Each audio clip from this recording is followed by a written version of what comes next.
la continuación de esa clase. El poder de creer se llamaba la primera parte, así que la segunda parte es el poder de creer 2.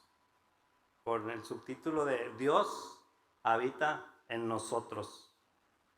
Y comenzamos leyendo el versículo base de esta plática que está en Juan 14:12, que dice así: de cierto les digo, el que cree en mí hará también las obras que yo hago, y aún mayores obras hará, porque yo voy al Padre. El que cree en mí, dijo Jesús. Entonces, la vez pasada, nuestra pastora abría con una frase y quiero leerla de nuevo. Dice: el poder de creer reprograma tu cerebro, activa nuevas conexiones y abre caminos que antes no veías. Entonces, activa nuevas conexiones, dice, y abre caminos que antes no veías. Quiere decir que nos hace más inteligentes el creer. Y el pastor nos decía el domingo: Dios nos da inteligencia para alumbrar a nuestro alrededor. ¿Okay? Entonces, la inteligencia, ¿de quién viene? Viene de Dios. Y el poder creer también viene de Dios. Es parte y va junto. Y decía también nuestra pastora, con aquella frase empezaba y luego con esta terminaba: cree que Dios terminará la obra que empezó en ti. ¿Quién lo cree? Amén. Todos lo creemos. Dios está trabajando en nosotros, está transformando nuestro corazón, y vamos a creer que Él va a terminar la obra que empezó en nosotros. Muy bien. Entonces, vamos a continuar y les voy a leer una frase que dice: tanto si piensas que puedes como si piensas que no puedes, estás en lo cierto. Henry Ford. Entonces, según la lógica que está utilizando aquí Henry Ford, es que las dos premisas que vienen aquí son verdaderas. Si crees que puedes, es verdadero. Si crees que no puedes, también es verdadero. Entonces, si las dos son verdades, ¿por qué no escoger siempre la primera? O sea, ¿por qué no creer que siempre que sí podemos? ¿Por qué muchas veces tenemos que escoger la segunda? Existe una diferencia sustancial entre estas dos alternativas, muy grande, ¿no? En la segunda alternativa, que es el pensar o el creer que no podemos, esa conlleva a que no es necesario realizar ningún esfuerzo. ¿Por qué? Porque si creemos que no vamos a poder, pues simple y sencillamente no lo vamos a hacer. ¿Qué esfuerzo vamos a realizar? Ninguno, obvio, ¿no? Entonces, no es necesario realizar un esfuerzo. Nos quedamos tal como estamos. Así estamos bien a gusto. Así no nos esforzamos, no nos cansamos. Estoy a gusto conmigo mismo. No importa que no vaya a hacer o que no crea que puedo hacerlo, porque así estoy bien. Me estoy conformando a mi situación actual. ¿Estamos de acuerdo? Estoy a gusto. Entonces, si nos vamos entonces ahora a la primera, esta implica que ahora sí tenemos un trabajo que hacer. Tenemos un trabajo por delante. Y este esfuerzo es tanto en el plano físico como en el plano espiritual. Para las dos necesitamos un esfuerzo y necesitamos hacer un trabajo. Cuando debemos de esforzarnos y dar el extra, a veces nos cansamos, es fatigado, pero al final el esfuerzo va a valer la pena.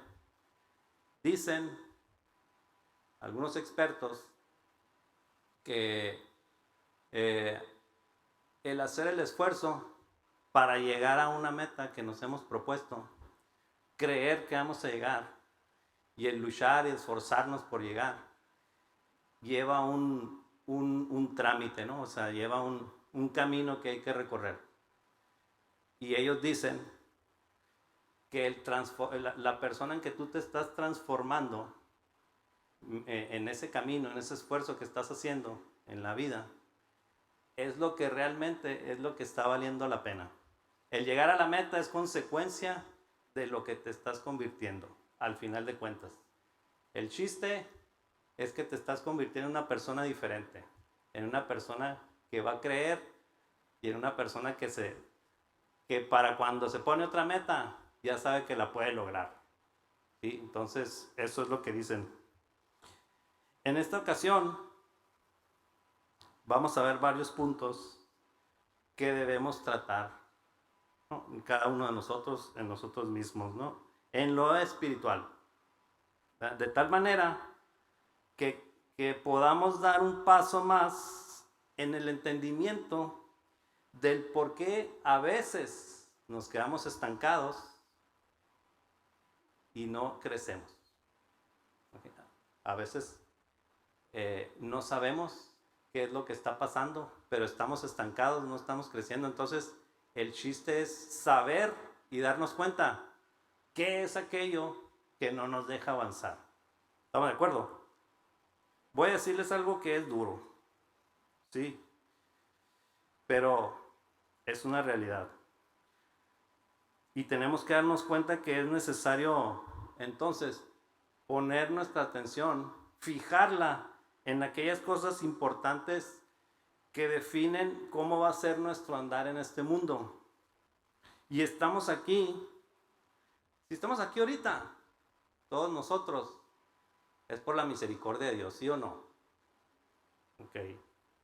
Dios abrió nuestros ojos y pudimos ver la vida desde el plano espiritual. Ok. Por su gracia nosotros nos arrepentimos y fuimos perdonados y aceptamos la verdad, que es que Jesús se sacrificó en la cruz para que nosotros pudiéramos salvarnos. Se sacrificó por nosotros y se sacrificó por toda la humanidad. Entonces, nosotros estamos aquí porque creemos que Dios ha hecho un milagro, ¿no? Porque la salvación, eso es. La salvación es un milagro. ¿Ok? Y nos dio ese enorme regalo. También creemos que nos da a su Espíritu Santo. Cuando nosotros fuimos salvos, que aceptamos a Cristo en su corazón, el Espíritu Santo vino y moró en nosotros. Lo dice la palabra y nosotros estamos convencidos de ello porque lo podemos sentir. ¿Sí? Y si creemos entonces que el Espíritu Santo está en nosotros, entonces, ¿por qué muchas veces viene la duda y no creemos en sus promesas? ¿Por qué no podemos creer que Él nos ha dado dones y no los podemos ejercer? ¿Por qué viene esa duda? ¿Por qué dudo que Él pueda sanarme? ¿Por qué dudo que pueda bendecirme? ¿Y por qué dudo que tiene cosas grandes para mí en la vida?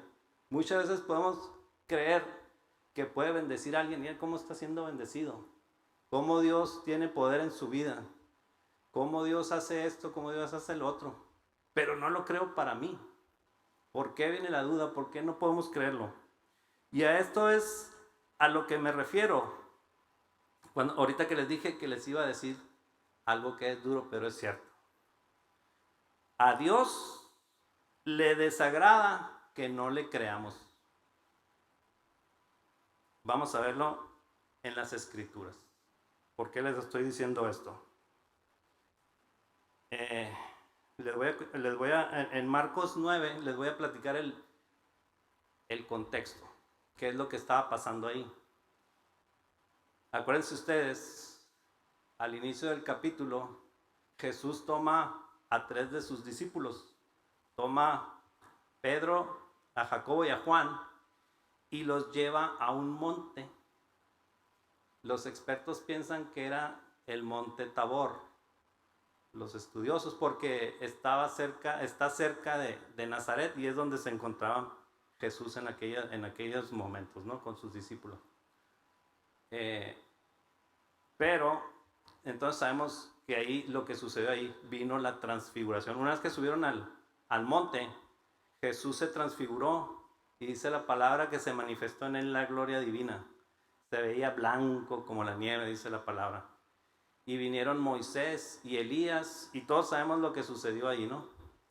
Entonces, después de aquel momento glorioso, bajaron del monte y regresaron a donde estaban los demás discípulos haciendo su tarea. Entonces vieron ellos que había una multitud, ¿no? Ahí con los discípulos, los rodeaban y estaban discutiendo con unos escribas. Y cuando la gente vio que venía Jesús de lejos, corrieron para saludarlo. Y lo saludaron y todo. Y se acerca Jesús y les pregunta qué es lo que estaban discutiendo. Entonces un hombre de los que estaban ahí le dice: Señor, lo que pasa es de que traje a mi hijo que tiene un espíritu que lo enmudece y además le provoca convulsiones, espasmos y arroja espuma por la boca. Dice, y lo traje para que tus discípulos lo sanaran, pero no pudieron hacerlo. Y Marcos 9:19 dice así: entonces Jesús dijo: ¡ay, gente incrédula! ¿Hasta cuándo tendré que estar con ustedes? ¿Hasta cuándo tendré que soportarlos? Tráiganme al muchacho, dijo Jesús. ¿Se molestó Jesús, sí o no? Es notorio aquí que se molestó porque no habían podido sanar a aquel muchacho. Y después de eso, entonces Jesús, le trajeron el muchacho a Jesús y Jesús le preguntó: ¿desde cuándo está así tu hijo? No, pues desde que era un niño, tráiganmelo pues. Y se lo trajeron, pero el espíritu aquel, en cuanto vio que estaba Jesús, empezó a convulsionar al muchacho y empezó a arrojar espuma. Y el hombre le dijo: Señor, ten misericordia de nosotros, sánalo por favor. Y Jesús le dijo entonces, y esta frase todos la conocemos, ustedes me van a ayudar a terminarla, ¿sí? Jesús le dijo al hombre: si puedes creer. A ver, no escuché otra vez. Si puedes creer. Oh, no los oigo. Están inseguros. Si puedes creer, al que cree. Ahora sí, ¿verdad? Me faltaba tantito.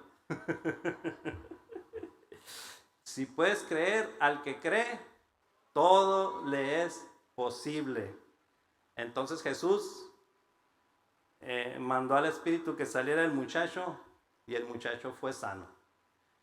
Ya después los discípulos le preguntaron: Señor, ¿pero por qué no pudimos sanarlo? Porque este género, les dijo Jesús, solo sale con oración y ayuno. Pero Jesús, vemos aquí que sí se había molestado con ellos. Gente incrédula, dijo: ¿hasta cuándo voy a estar con ustedes? ¿Hasta cuándo los voy a soportar? Entonces aquí vemos claramente que Jesús se molestó con sus discípulos porque su incredulidad era manifiesta. No pudieron lograr que el espíritu saliera de aquel muchacho. A Jesús le hubiera agradado que ya a estas alturas sus discípulos fueran capaces ya de hacer varias cosas en lo espiritual y en lo físico, y que fuera expuesto ya el fortalecimiento de su fe y de su confianza en Él. ¿Ok? Pero se encontró que la capacidad de creer de ellos todavía era muy limitada. Y eso, fíjense, que habían visto de primera mano todas las grandes maravillas y milagros que Jesús había hecho. Ellos lo habían visto. Pero, de la misma manera, Dios espera que en la etapa de la vida en la que estamos ahorita todos nosotros, también tengamos la disposición de creer. No solamente por lo que ya ha hecho en ti y en mí, sino por lo que Él puede hacer en nosotros. Pero si no tenemos suficiente fe, si no creemos lo suficiente, todavía no lo ha llevado a cabo. ¿Ok? En ocasiones no lo vemos, pero la mayoría de las veces sí somos conscientes que esto es una realidad. Nos damos cuenta de que estamos fallando para creerle a Dios. Pero entonces, les hago esta pregunta. ¿Qué podemos hacer para creer? ¿Cómo le podemos hacer para que se incremente nuestra fe y nuestra confianza? Este domingo pasado, el pastor nos decía que hay disciplinas básicas en la vida de un cristiano y son 4. Se las voy a recordar. La primera, la oración.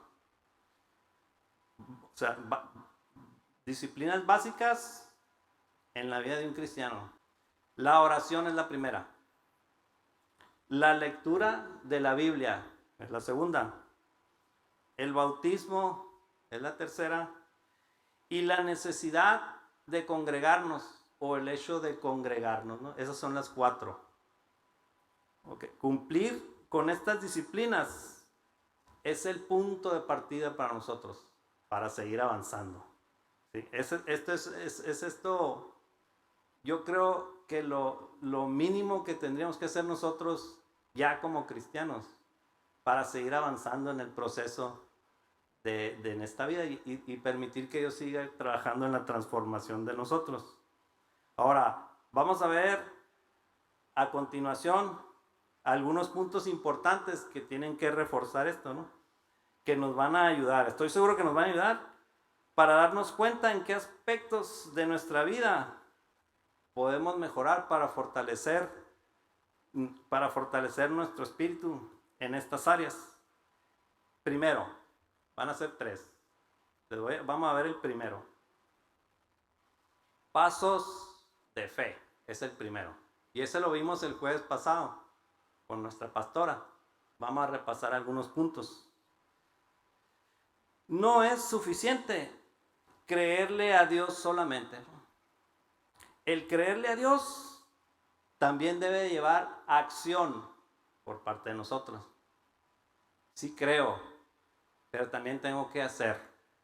Esto significa que no podemos estar esperando sin hacer nada a que Dios nos conteste por medio de un acto sobrenatural o por medio de un milagro que llegue a nuestra vida y que nos supla los recursos que necesitamos, que nos llegue todo caído del cielo, que nos llegue sin nosotros hacer ningún tipo de acción. La Biblia nos muestra que debe haber una acción por parte de nosotros. Les voy a leer Éxodo 14 del 13 al 16. Dice así: y Moisés dijo al pueblo: no temáis, estad firmes y ved la salvación que Jehová hará hoy con vosotros, porque los egipcios que hoy habéis visto, nunca más para siempre los verás. Jehová peleará por vosotros y vosotros estaréis tranquilos. En el versículo 15 dice: entonces Jehová dijo a Moisés: ¿por qué clamas a mí? Di a los hijos de Israel que marchen, y tú alza tu vara y extiende tu mano sobre el mar y divídelo, y entren los hijos de Israel por en medio del mar en seco. Si Dios a Moisés, que era su escogido, que con él hablaba cara a cara, que era su amigo, le dijo: ¿por qué clamas a mí? Haz lo tuyo, Moisés. Haz la parte que te corresponde. Haz lo que a ti te toca. Entonces, a nosotros, ¿qué nos toca? Exactamente lo mismo. No podemos nosotros estar esperando sin hacer nuestra parte. No podemos esperar a que Dios resuelva todo por nosotros. No podemos esperar que la bendición caiga del cielo, como comúnmente decimos, ¿no? Y mucho menos podemos estar esperando que otra persona lo haga por nosotros, ¿verdad? Así que nosotros tenemos que dejar de estar pensando y soñando despiertos en los planes y en los proyectos que tenemos, muy bonitos y muy suaves y todo, pero sin hacer nada, ¿no? O sea, nomás estamos pensando que es este proyecto, pero no hacemos nada, ¿no? Y el Señor nos está, hoy mismo nos está llamando a poner manos a la obra. Créelo, ¿no? El punto número 2 dice: miedos y complejos. Y Isaías 41:10 nos dice: no temas, porque yo estoy contigo. No desmayes, porque yo soy tu Dios, que te esfuerzo. Siempre te ayudaré, siempre te sostendré con la diestra de mi justicia. No temas, nos dice Dios, porque yo estoy contigo. Miren, la ley de las cargas eléctricas dice, van a decir, ¿y eso qué? Bueno, vamos a ver por qué le estoy diciendo esto. La ley de las cargas eléctricas dice que las cargas de igual, bueno, sabemos que hay dos cargas eléctricas, positivo o negativo, ¿no? No hay, bueno, hay neutro, ¿no? Pero generalmente utilizamos positivo y negativo. Entonces, esa ley dice que los signos iguales, ¿qué pasa? Se repelen. Si son iguales, se repelen las cargas. Pero si son diferentes signos, se atraen. ¿Ok? Y esa misma ley la podemos aplicar a los seres humanos. Al menos en la forma natural, siempre sabemos que el hombre se siente atraído por la mujer y viceversa, ¿no? La mujer se siente atraída por el hombre. Aún en el carácter y en lo físico, en los rasgos físicos, las parejas se sienten atraídas por esas diferencias entre ellos. Muchas veces son opuestas. Y permítanme allá presentarles a mis amigos, son la epítome.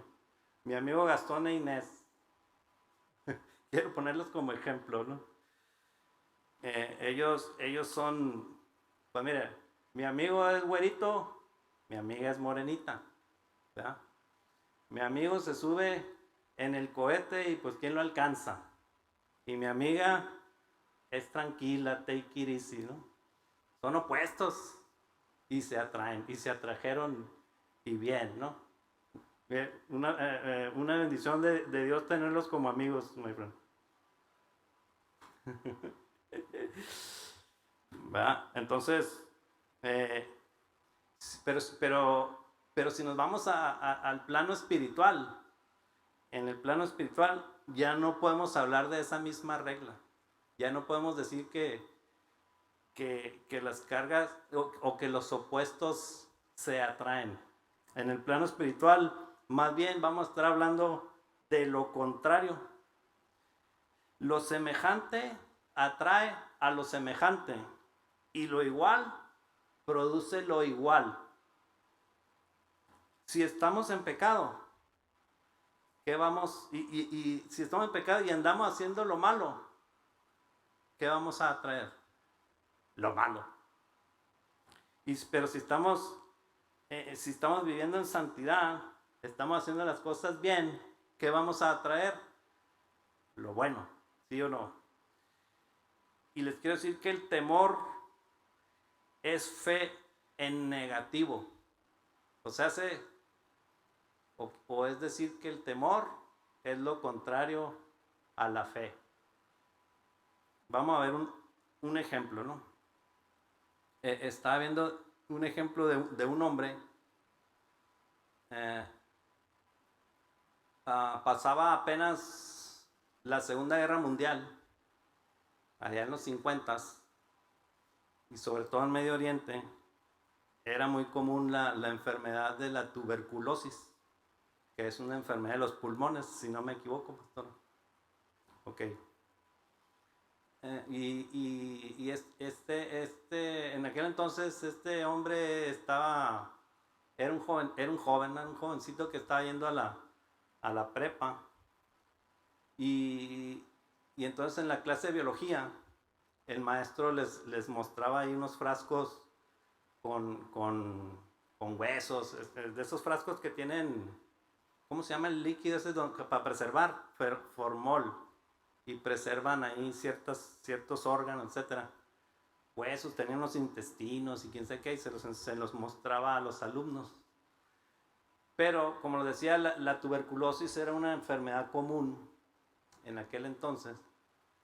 Y el maestro les explicaba, estos intestinos quedaron así de un paciente con tuberculosis, ¿verdad? Entonces ellos los veían, los alumnos y todo. Y él en especial los miraba y empezó a sentir temor de que le fuera a dar la tuberculosis. Uy, qué feo no se mira esto. Y después el maestro les decía, ¿sabes qué? Según los registros, se tiene que aquellos que tienen el cuello más largo y los hombros angostos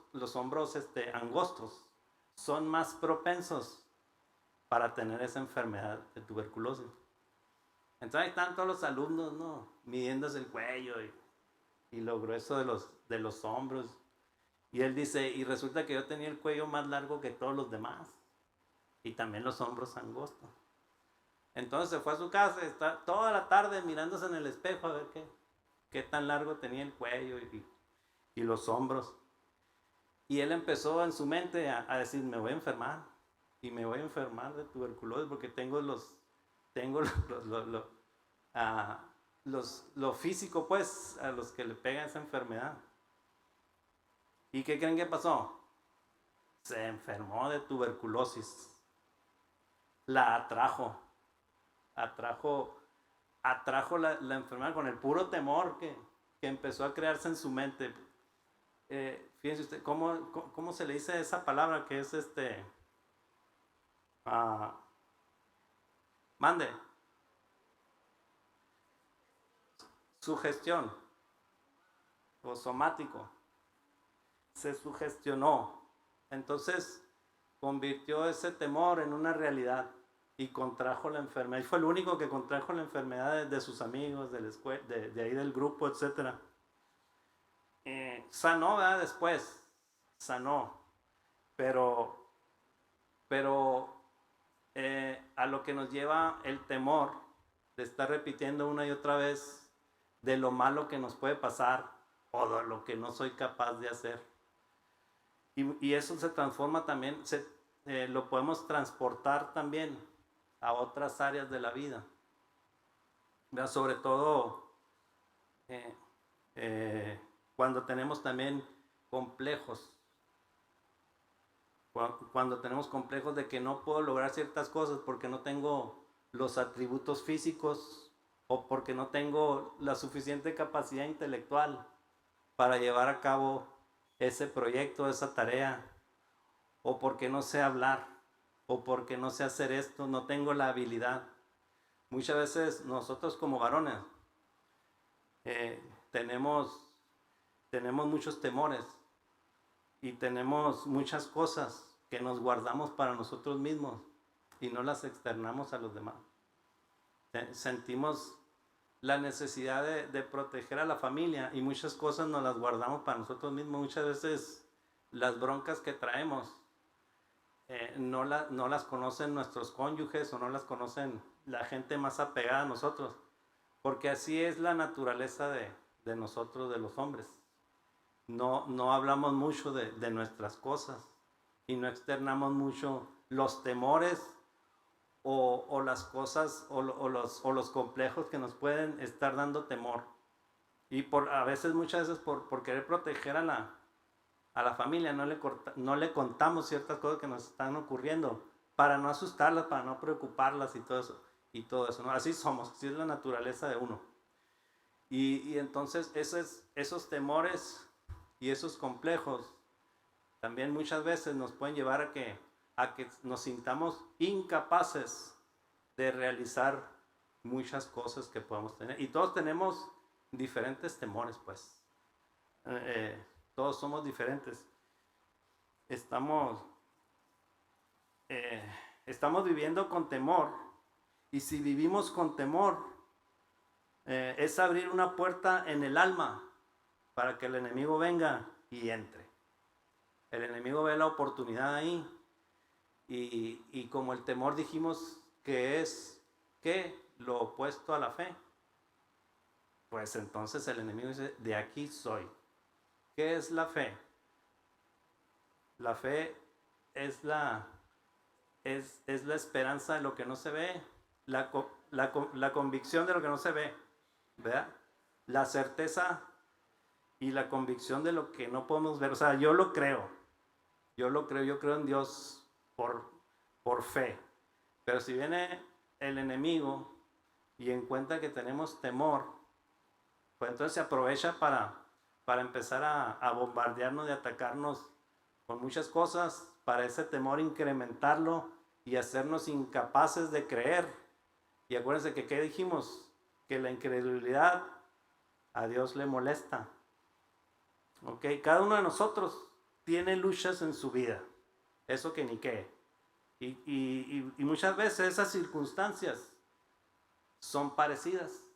Podemos tener problemas muy similares, muchos de nosotros. Pero también podemos tener problemas totalmente diferentes, cada uno de nosotros, ¿no? La forma en que cada uno de nosotros también enfrentamos esos problemas, que también es diferente. A veces los enfrentamos de una manera a unas personas y otros lo enfrentan de otra manera. Muchas veces hay quien confía y hay quien lo enfrenta en base a su propia capacidad y a sus propias fuerzas. ¿Quién le va a ir mejor? Sin embargo, cualquiera que sean nuestras circunstancias, si las miramos con los ojos físicos y con los sentidos carnales, ¿verdad?, en vez de espirituales, entonces el enemigo viene con dudas y viene con miedos y nos ataca y se aprovecha y entra y nos encuentra desprevenidos.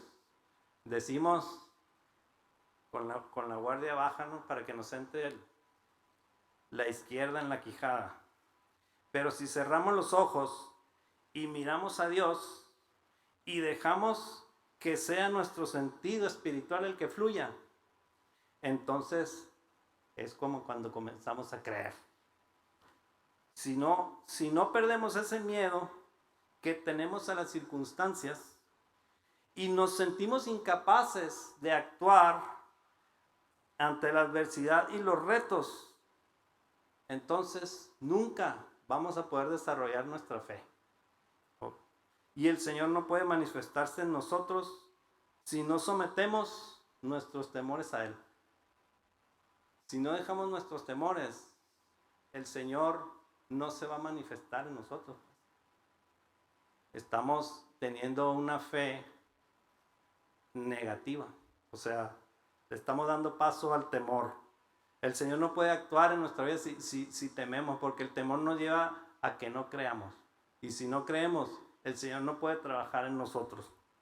El Salmo 56:3 dice: muy sencillo, dice de esta manera: pero yo, cuando tengo miedo, confío en ti. Así es como tenemos que hacerlo. Vamos al siguiente punto, el número 3. Dice: el odio y el resentimiento es otro aspecto por el cual nos lleva a no tener confianza y fe, a no creer. El odio, ese espíritu implacable, no perdonador, es el enemigo número 1 de nuestra fe. Ese sí es el que viene y de plano nos frena con todo. Y vamos a ver por qué. Mateo 6, 14 y 15 dice así: si ustedes perdonan a los otros sus ofensas, también su Padre Celestial los perdonará a ustedes. Pero si ustedes no perdonan a los otros sus ofensas, tampoco el Padre de ustedes les perdonará sus ofensas. Está muy claro. No necesito explicarles mucho, pero sí puedo decirles que el resentimiento es odio guardado en el corazón por un maltrato, ofensa, insulto o agravio, haya sido este verbal o físico. Y el resentimiento es un pecado del espíritu. El resentimiento es la causa por no saber perdonar a la persona que nos ha ofendido y produce deseos de venganza. Yo me quiero vengar de la persona que me hizo una ofensa, que me hizo un agravio. Luego viene a nuestra mente desquitarnos. Vamos a vengarme. Me hizo esto, yo le voy a hacer aquello. Hay un resentimiento, hay un odio hacia la persona que me hizo un agravio. Les voy a contar de una persona que se acercó a una iglesia. Este hombre se metió es una iglesia muy grande, y se metió así muy espichadito, se metió a la oficina del pastor.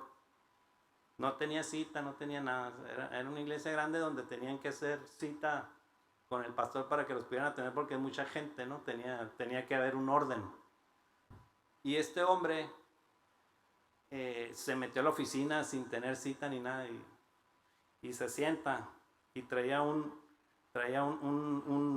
cuchillón, traía aquí en la cintura, fajado. Y el pastor lo vio y, ay mamá, ¿no? Se asustó. Y el hombre le dijo: pastor, pues nomás vengo a decirle que voy a matar a mi familia y después me voy a quitar la vida yo. Bueno, pero ¿por qué vas a hacer eso? Lo que pasa es de que llegué, era en aquellos tiempos en la guerra de Vietnam y todo eso. Entonces él llegó de la guerra, dice, estaba contando, llegué de la guerra y encontré que mi esposa se había ido con mis hijos con otro hombre, ¿no? Y ya lo había abandonado. Y entonces él ya no tenía el trabajo, llegó sin nada, y fue con los suegros, con los papás de la muchacha, para decirles que a ver si la convencía. Y entonces, no, ya olvídate, ya no, ella ya se fue, toma esta feriecita, y le dieron un dinero, y ya vete y haz tu vida, ¿no?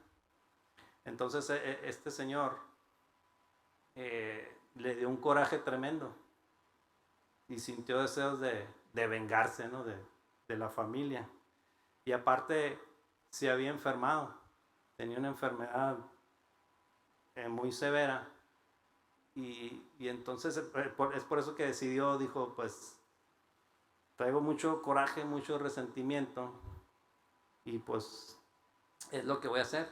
Voy a ir, voy a matar a mi esposa, voy a ir a matar a los suegros y al que esté ahí y después me voy a quitar yo la vida. Y el pastor, tratando de razonar con él, le decía, bueno, pero ¿quién gana algo aquí? Pues, ¿cómo es que te vas a vengar? ¿Qué vas a ganar? Dice, porque no veo un triunfo en tu venganza. Vas a matarlo todo, lo te vas a matar tú y... No, pues no sé, pero eso es lo que voy a hacer. Dice, ¿y por qué no mejor haces esto? Dice, y empezó a tratar de convencerlo. Le dijo, mejor ve a tu casa, voy a orar por ti, le dijo. Vamos a orar y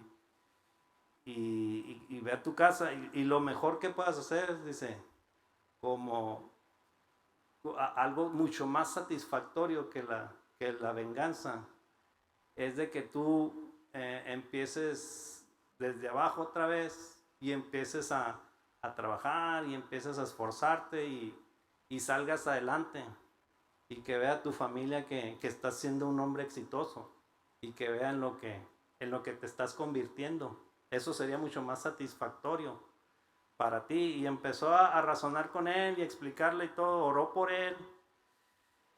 Y afortunadamente el hombre razonó y comenzó a pensar las cosas, se arrepintió, aceptó a Cristo en su corazón y empezó a congregarse en la iglesia. Y le empezó a ir mejor, consiguió trabajo, ya se veía mejor, no sanaba de la enfermedad. Dice, ¿por qué no puedo sanar de la enfermedad? A ver, vamos a ver, dijo el pastor. ¿Amas todavía a tu esposa? No, la odio por lo que me hizo. Ahí está la cosa, dice. Lo que tienes que hacer es liberarte de ese odio y ese resentimiento que tienes en tu corazón. Lo que tienes que hacer es orar por ella y bendecirla y decirle a Dios que la bendices, que venga a su vida, que toque su corazón, que se arrepienta, que sea salva y que las bendiciones lleguen. Oh, pero ¿cómo, pastor? ¿Cómo voy a hacer eso? Después de lo que me hizo, yo siento un odio y un resentimiento. Sí, pero no tienes que hacerlo por medio de los sentimientos, sino por medio de tu convicción. Es un paso que tienes que dar. Tienes que orar por ella. Cuando tú vas a orar por ella y la vas a bendecir, ¿de dónde va a salir esa bendición? Va a pasar por ti, va a pasar por tu boca. El primer bendecido vas a ser tú cuando bendigas a tu esposa. Y pues a regañadientes empezó el amigo a orar y a bendecir a su esposa. Pero después de un tiempo le empezó a fluir. Sanó de la enfermedad y le empezó a ir mucho mejor. Era un hombre totalmente diferente, un hombre exitoso, un hombre con el Espíritu Santo. Aquel deseo de venganza se fue de su corazón y se fue de su vida. Y el pastor dijo, ¿cómo va? No, pues ahora amo más a mi esposa, a pesar de que ya no está, porque por ella me acerqué y conocí a Cristo y lo acepté en mi corazón. Dice, entonces, ahora ya no la odio, la amo. Y hasta mis suegros y ahora sí ya no siento ese odio y ese resentimiento en mi corazón. Y entonces les voy a platicar también que yo le decía a Dios, Señor, no sé qué hacer, Padre. Estoy estancado, o sea, me sentía estancado, no avanzaba. Ni en lo secular, ni en lo espiritual. Yo sentía que estaba atorado por algo. Algo me estaba atorando. y no sentía que el Señor me diera ninguna indicación. Y dice, Señor, pues tu palabra dice, busca primero el reino de Dios y su justicia, y todo lo demás será añadido. Entonces, Señor, pues estoy cumpliendo con los pasos que decía el pastor, ¿no? O sea, ya me había bautizado hace mucho tiempo, me congregaba, oraba y leía la Biblia. Pues es que estoy haciendo lo que tengo que hacer, Señor. Ya dejé muchas cosas atrás, no soy perfecto, todavía hay cosas que tengo que cambiar, pero estoy dispuesto a mi corazón a cambiar y todo. Y siento esto, Señor, no, estoy estancado, Padre, ¿qué hago? Estoy confundido. Pero entonces el Señor me dio la respuesta. En tu corazón hay resentimiento, y tienes que deshacerte de eso. Y me cayó el 20 así de un trancazo, y comenzó mi mente a recordar muchas cosas, y me di cuenta de cuánto resentimiento tenía en mi corazón, incluso por personas que ya ni siquiera estaban en este mundo. Y yo me acordaba de cosas que me habían hecho y no las recordaba con mucho aprecio, que digamos. Y decía yo, Señor, pues sí, tienes toda la razón, Padre. Ahora sí sé qué tengo que hacer para salir de ese estancamiento que no me deja avanzar. Y empecé a hacer exactamente lo que hizo aquel hombre. Empecé a bendecir a aquellas personas. Empecé a dejar que el odio, o más bien, empecé a dejar que el amor empezara a tomar el lugar del odio en mi corazón. Y empecé a bendecirlas. Señor, yo sé que muchas de esas personas pues no creen en ti, no te conocen, ¿no? Pero yo te pido que tengas misericordia y que abras sus ojos, que te conozcan y que sean salvas, y entonces puedan recibir tus bendiciones. Y comencé a orar de esa manera, y las cosas empezaron a cambiar definitivamente en mi vida. Sé que el Señor es bueno, pero cada uno de nosotros tenemos todavía muchas cosas aquí en el corazón. Si no hay resentimiento, si no es odio, hay temores, y hay cosas, o hay complejos. Muchas veces hay complejo de inferioridad porque nos sentimos menos que otros, porque no somos igual de capaces que otros, porque no estudiamos, porque no hicimos esto, porque no hicimos lo otro. El Señor utiliza profesionistas, no sé, licenciados, arquitectos, ingenieros, científicos, pero también utiliza gente sin ninguna profesión. El Señor no hace distinción.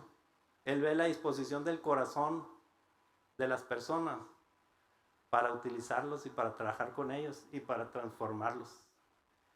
No somos menos que nadie. En el Señor todos somos iguales, y el Señor quiere bendecirnos a cada uno. Pero el chiste es empezar a dejarlo que Él actúe en nuestra vida. Voy a leerles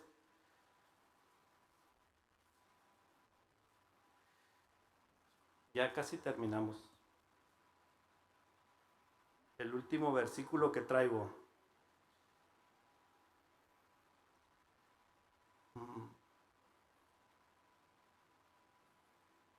Juan 14, 16, 17. Le pediré al Padre y les dará otro consejero para que esté siempre con ustedes. El consejero es el Espíritu de la verdad. El mundo no lo puede recibir porque no lo ve ni lo conoce. Ustedes lo conocen porque vive con ustedes y estará en ustedes. El Espíritu Santo está en nosotros. Entonces Dios lo que desea es imprimir en nuestro corazón esta verdad. Tenemos dentro de nuestro corazón todos los recursos que necesitamos ahora mismo. no mañana ni ayer. Ahorita mismo tenemos lo que es del Padre, porque Él habita en nosotros. Y está trabajando, está transformando, aquí está, adentro, en tu corazón y en el mío. Él trabaja, Él transforma. Tenemos la responsabilidad de creer y tenemos la responsabilidad de cooperar con Él para que Él haga su obra. Si no lo hacemos, entonces estamos limitando el actuar de Dios en nosotros. El Señor se va a manifestar en nuestra vida tan grandemente como se lo permitamos a través de la disposición de nuestro corazón. Entonces, el Señor está aquí, el Señor habita en ti, el Espíritu Santo está en nosotros. Y yo creo que todos estamos convencidos de ello. ¿Hay alguien que no ha aceptado a Cristo en su corazón todavía en esta noche? Yo creo que prácticamente todos. Y por lo tanto, si aceptamos a Cristo en nuestro corazón, el Espíritu Santo habita en nosotros. Tenemos el Espíritu de Dios en nosotros y tenemos los recursos de Dios a nuestra disposición. Todo lo que tenemos que hacer es creer en ello. Vamos a orar. Por favor, pasen los de la alabanza.